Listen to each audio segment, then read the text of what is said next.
Hey everyone, welcome back to another Elden Ring video. I hope that everybody is having an absolutely fantastic day, and I hope that you guys are enjoying playing Elden Ring so far.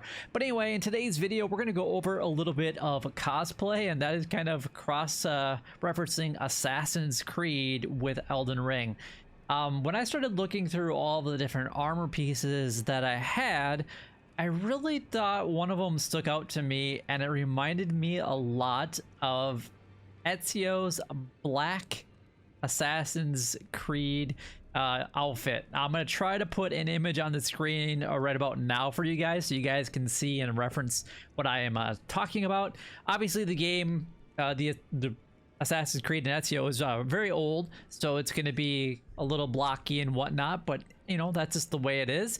And I thought that I would actually kind of come up with as close as one that I could come up with, and this is what I currently have. So I want to show you guys how to get these outfits. I'm going to show you guys, because it's 3 different pieces that we're actually using, even though it's a 4-piece set. 2 of them are the same piece that you'll get in the exact same spot. It's what I thought, and I put a lot of different ones together that I thought actually looked the best. Now, it is a little bit bulky on the top, but if you guys look at the back of it, this is truly what the Assassin's Creed outfit reminded me of. Obviously, it's a little bit more gold on the back along the top, and then we got the kind of like the red I guess scarf is what it kind of is, but I just like the way that it looked, and I tried to see if I could alter this one. And this is not an outfit that you can actually alter. None of the pieces that I'm currently wearing can be altered whatsoever. So I thought maybe there was something a little bit more that I could do, but I thought it looked really good overall, and I really thought it reminded me of the Assassin's Creed series, and that's actually pretty cool. So just the way that my character looks with the hood and the top, and even honestly the pants and even the gauntlets itself. So let's go and take a look and show you guys what they are, and then I'm going to show you guys exactly where to go in order to get all these pieces. So the first 2 are going to be using the Sanguine noble attire. You only get 3 pieces from that. You actually don't get any gauntlets or bracelets from it. And then you would obviously get some it's more like a skirt than it is like pants. So then I went with the Godskin Apostle bracelets, and then I went with the Astrologer trousers, and this is what I kind of came up with. Now, the first one that we're going to talk about is the Sanguine noble outfit, because this one is a little bit more unique. Now, I know a lot of people are doing all the different rune farms, which is perfectly fine. Obviously, we need to get runes and upgrade our weapons and our levels and whatnot if we choose to do that.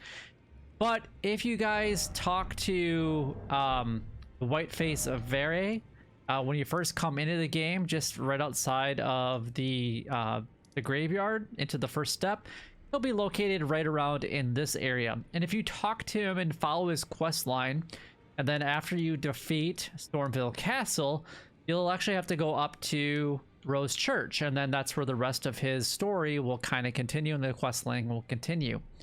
If at this point you guys continue this and you go to the underworld area or the blood area and go over and then get set up pretty much right from here, if you access the blood area from that way, you won't be able to get the Sanguine noble outfit, because the noble will only invade your world if you access it through the secret area in the mountaintops of the giants, and you haven't already completed the Whiteface Vere's quest lines. So that's going to be a little bit more unique. So if you guys have already done the Whiteface Vere so you guys can get into the rune farm, unfortunately you're not going to be able to get it.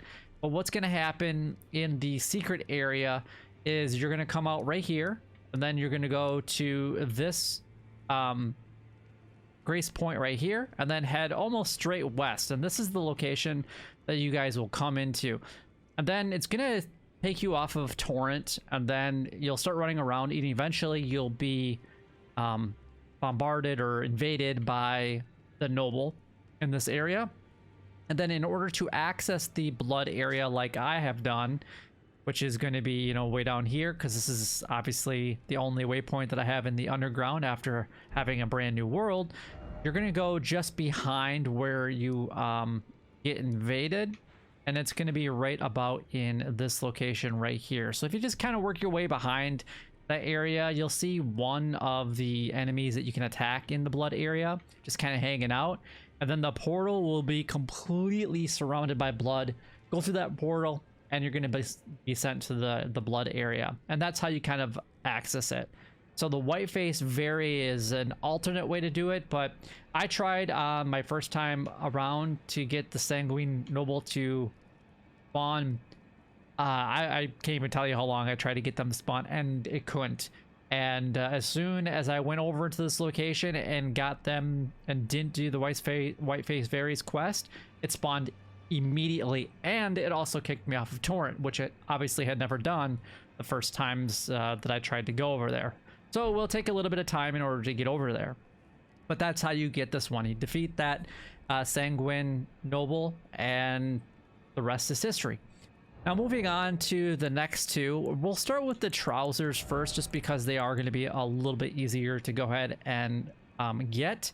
And you're going to get these from going to the merchant, the first merchant that you find in the Lucaria area, or the Lunaria area, and that's going to be right here at this gray site. So you talk to this merchant and you'll be able to purchase these specific pants. Now obviously if you had a starting class with the astrologer, then by all means you're already going to have the pants, you're already going to be able to have them equipped. But if you didn't, like I did, then you need to come to this merchant and go ahead and purchase them. I don't remember what they were purchasable for.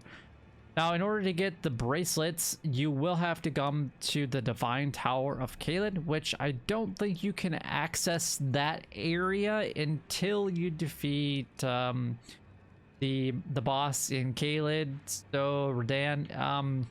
But I guess I haven't tried it. I should test it to see if you can do it. If anybody knows, then by all means go ahead and leave a comment. But you will fight a Godskin Apostle at the very bottom of this Divine Tower. Most of them you go up. In this case, you go down to go to the boss, and then you're going to be able to fight the boss down there. So you won't be able to get the rune, but I guess I don't know if you can fight the Apostle, the Godskin Apostle, without defeating Radon first. So I should go over there and try it out and just see. But again, if you guys know, leave a comment. But yeah, and then I just decided to go with 2 daggers, and I went with the Misericord ones, and these you can obtain from just a secret area inside of Stormville Castle. I don't remember exactly where these things are at. I ran across it really quickly. I mean, I just plowed through the Stormville Castle just to get through it, and you can see that I only got the outside gray sites, so I didn't really do anything else. And one of these gray sites allows you to go into an area that you have to use a stone sword key, and it's really close to one of these gray sites. I just don't remember which one it was. I want to say it was probably the lift side chamber, maybe, but I ran across it just plowing through it, and then was able to get through it pretty easy. But hopefully this does help you guys out. Hopefully you guys use the Assassin's Creed outfit, or at least as close as possible that can be of one. And if you guys do use it, by all means, please like this video. If you don't use it and like the video, make sure you like the video. It really helps me out. It helps the YouTube algorithm, and honestly, it gets to be seen by more people, and more people might like this. So make sure that you guys give it a thumbs up. Subscribe if you're not already subscribed, and I'll see you guys in the next video.